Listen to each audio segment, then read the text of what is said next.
Prince alikuwa hapa, David wote walikuwa hapa.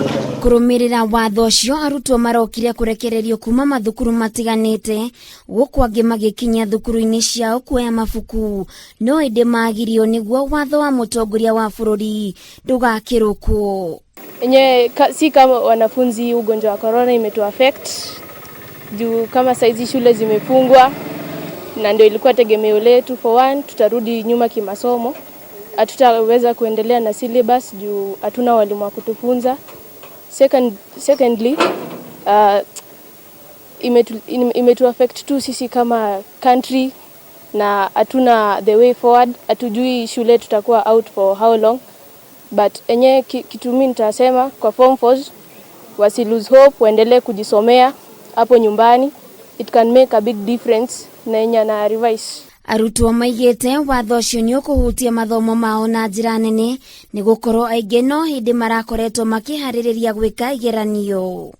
Ka form 4 ni kweli niumiza. Hapa hivi tunakami kusoma hapa hivi. Tunajitoleaga yetu yote.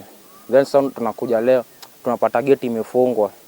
Mimi ninatuumiza ka form 4. Hapa mimi kusema unacheki ka jana kwa tumejipanga tunakamchuo. Wengine kwa wameosha uniform, wengine kwa wamejipanga. Yenyewe leo male leo siku nyingine inaanza poa ka form 4.